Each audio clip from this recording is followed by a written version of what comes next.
If you are an international side और आपको किसी प्लेयर का डेब्यू कराना है, भले वो 40 साल का हो, 30 साल का हो, 20 साल का हो, उससे कोई फर्क नहीं पड़ता, बस आप उसका डेब्यू पाकिस्तान के खिलाफ करवा दें। क्योंकि पाकिस्तान हर नए लड़के को यही बोलता है कि मैं तुझे सड़क से उठा के स्टार बना दूंगा। और ये जो लाइन है ये पाकिस्तान क्रिकेट टीम पे बिल्कुल सूट करती है। जब भी कोई यंगस्टर कोई डेब्यू करता है, उसके सामने ये लोग ऐसे हो जाते हैं जैसे वो कोई बहुत वर्ल्ड क्लास प्लेयर है, उसके लिए कोई जवाब नहीं है। पहले आपने कॉर्बिन बॉश से पहली इनिंग में 4 आउट करवा दिए, फिर उसके बाद 75 रन करवा दिए यहाँ पे, और अपने आप को बहुत पीछे लेके चले गए हो मैच में।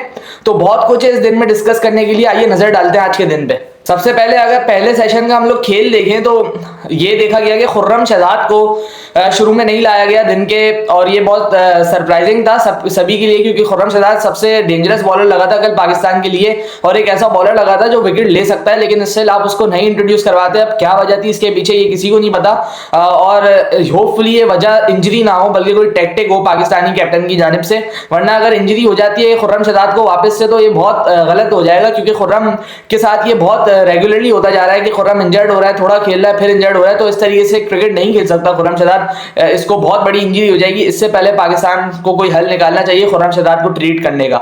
उसके बाद अगर हम देखें जिस तरीके से बॉलिंग हुई हमारी बिफोर दी लंच, तो बहुत ऑर्डिनरी लगा था नसीम शाह, और नहीं लग रहा था अपने बेस्ट पे, ना लाइन और लेंथ थी, ना उस तरीके का पेस था, और बहुत आसानी से खेला टिम्बा बहुमा और माकरम ने। वो तो वहां पे विकेट दिलाई आमिर जमाल ने, वरना वो दोनों बिल्कुल सेट लग रहे थे और बड़ी इनिंग्स को तक रहे थे वो उस वक्त। बहुत अच्छा हुआ कि वहां पे पाकिस्तान ने स्ट्राइक किया। लेकिन लंच के बाद जब पाकिस्तान आया बॉलिंग करने के लिए, तो नसीम बिल्कुल अलग लगा, एंड पुरानी वाली बात लगी नसीम में। लेकिन उसको अभी भी बहुत ज्यादा काम करना पड़ेगा। लाइन के साथ कंसिस्टेंट नहीं था नसीम शाह आज, जो हम लोग उससे एक्सपेक्ट करते हैं। जितनी क्रिकेट नसीम ने खेल ली है पिछले 1 से 2 सालों में, तो नसीम एक ऐसा सीनियर बॉलर, हम उससे एक्सपेक्ट करते हैं कि नसीम शाह अपनी लाइन के साथ बहुत कंटिन्यू करे और एक लाइन पे बड़ा प्रिसिस्टेंट रहे। जैसे मोहम्मद अब्बास एक एग्जांपल है हमारे पास, कि वो एक ही लाइन पे बॉलिंग करते रहते हैं पूरा दिन। और अब्बास की भी यही बात करनी पड़ेगी, एक एंड तो संभाला उन्होंने लेकिन विकेट नहीं ली। और आप देखेंगे अब्बास का जब वो जो बॉल है वो निप करना बंद हो जाता है, वो बहुत ऑर्डिनरी लगने लग जाते हैं। मोहम्मद अब्बास को न्यू बॉल के साथ, या जब पिच कंडीशंस ऐसी हों, जब यूटिलाइज करना चाहिए शान मसूद को, और ये चैलेंजिंग होगा कि अपने आप बॉलर्स को किस तरीके से रोटेट करते हैं। उसके बाद जब आपने बहुत जबरदस्त बॉलिंग करके साउथ अफ्रीका को आपने पकड़ लिया यार, आपने साउथ अफ्रीका को ऐसे पकड़ा कि उन लोगों के 8 आउट कर दिया आपने, और सिर्फ 2 रन की लीड थी जब कगिसो रबाडा ने ज्वाइन किया कॉर्बिन बॉश को। एंड वहां से आपने 2 इतनी बड़ी बड़ी पार्टनरशिप्स लगवा दी कि आपकी जो लीड है वो 90 रन पे पहुंच गई 2 रन से। आई मीन शान मसूद की भी कैप्टनसी पे बहुत सवाल है, क्योंकि आप देख रहे हो कि फास्ट बॉलर से वो बात नहीं हो रही है, तो आप स्पिनर्स को इंट्रोड्यूस करवा सकते हो। हमने आखिर में यही देखा कि साइम अयूब पे कॉर्बिन बॉश ने एक बाउंड्री नहीं मारी, एंड इवेंचुअली साइम ने विकेट ली वहां पे।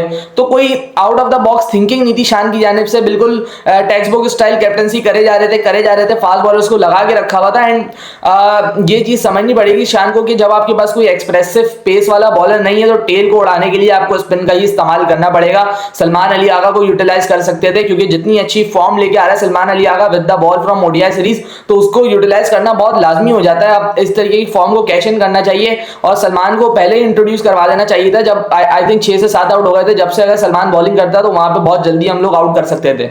और असल में इशू यही आ रहा है, जैसे हम लोगों ने पहले भी बात की है, कि पाकिस्तानी पेस अटैक के पास जो है कोई एक ऐसा बॉलर नहीं है जो कि 140 भी कर पाए।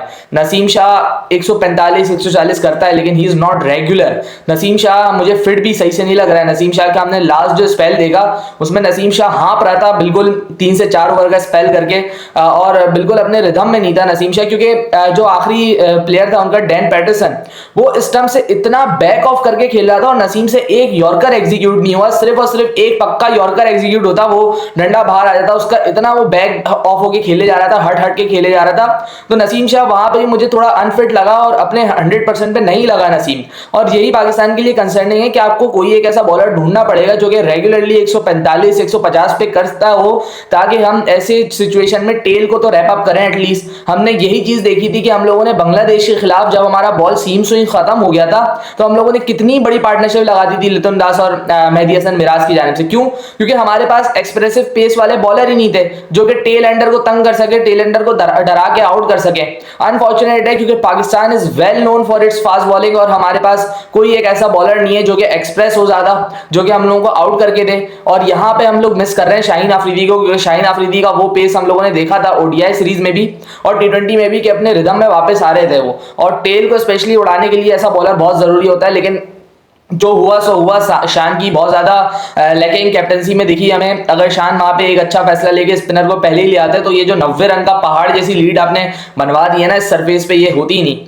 मैं जब मैच देख रहा था 2 रन की लीड थी एंड 8 आउट थे, मैं यही अज्यूम कर रहा था, यही विश कर रहा था कि 20-25 रन पे एटलीस्ट आप रैप अप करें इसको, क्योंकि अगर आप 20-25 पे रैप अप करते तो अभी आप जो पोजीशन पे खड़े हो वो एक स्ट्रांग पोजीशन होती है आपकी।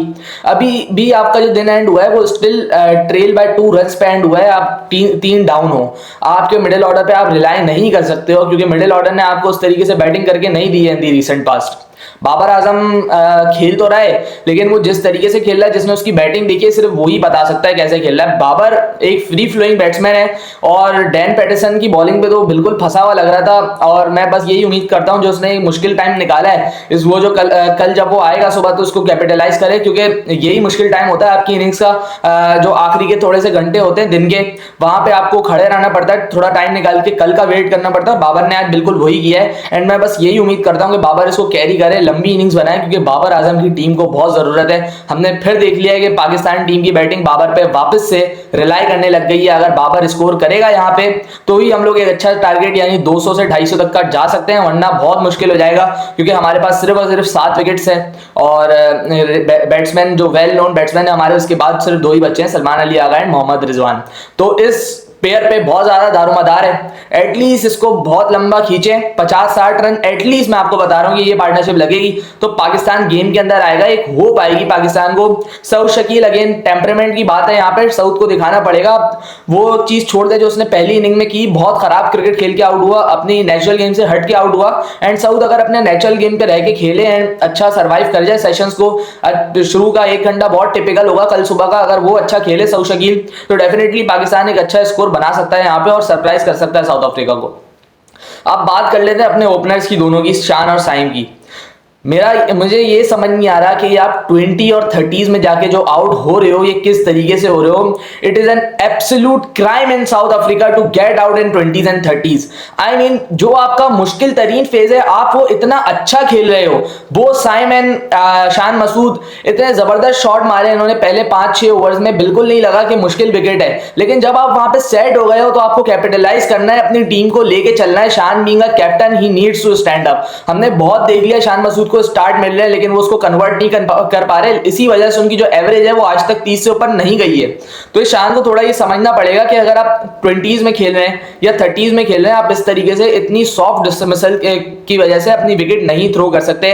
शान is playing with an angle bat in South Africa और वो लगना था it was just a matter of time with the pace and bounce of Marco Jansen, वो एंगल बैट ज्यादा देर तक काम नहीं करना था। तो शान को स्टेप अप करने की जरूरत है अगले टेस्ट में और फिर उसके बाद being a captain he needs to daily perform और एक एग्जांपल कायम करनी चाहिए किस तरीके से बैटिंग करते हैं। लेकिन एज अ ओपनर शान और साइम बहुत अच्छा काम कर रहे हैं क्योंकि वो जो पहले 10 से 12 ओवर होते हैं वो कोई अगर आपका ओपनर खेल रहा है तो इट मींस आपका ओपनर काम कर रहा है, लेकिन फिर उसके बाद ओपनर पे जिम्मेदारी आ जाती है कि आप यार किस तरीके से उसको लेके चलो गेम को। स्पेशली जब आपकी फर्स्ट विकेट गिरी तो आप ऐसा नहीं कर सकते, फौरन आउट नहीं हो सकते।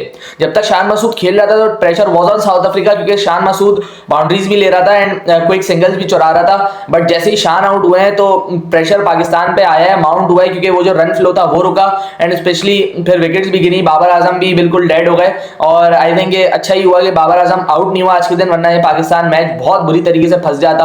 अभी जो उम्मीद है जैसे हमने बात की है वो बाबर पे ही है मेनली और इस पेयर पे है मेनली, मैं ये समझता हूँ। अगर ये पेयर एक अच्छा स्टैंड यहाँ से बना के दे देता है पाकिस्तान को देन कोई चांस बन सकता है पाकिस्तान का मैच में, अदरवाइज आई डोंट थिंक 120 150 ये कुछ तंग करेगा साउथ अफ्रीका को।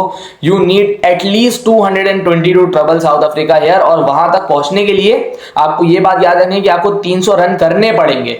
तो वो कौन करेगा, कैसे करेगा, ये बहुत बड़ा सवाल होगा कल के दिन।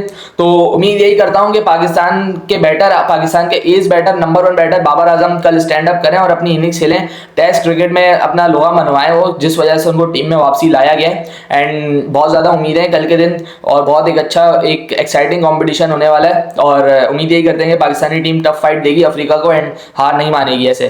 तब तक के लिए अपना बहुत सारा ख्याल रखिएगा। हुनैन अहमद साइनिंग ऑफ।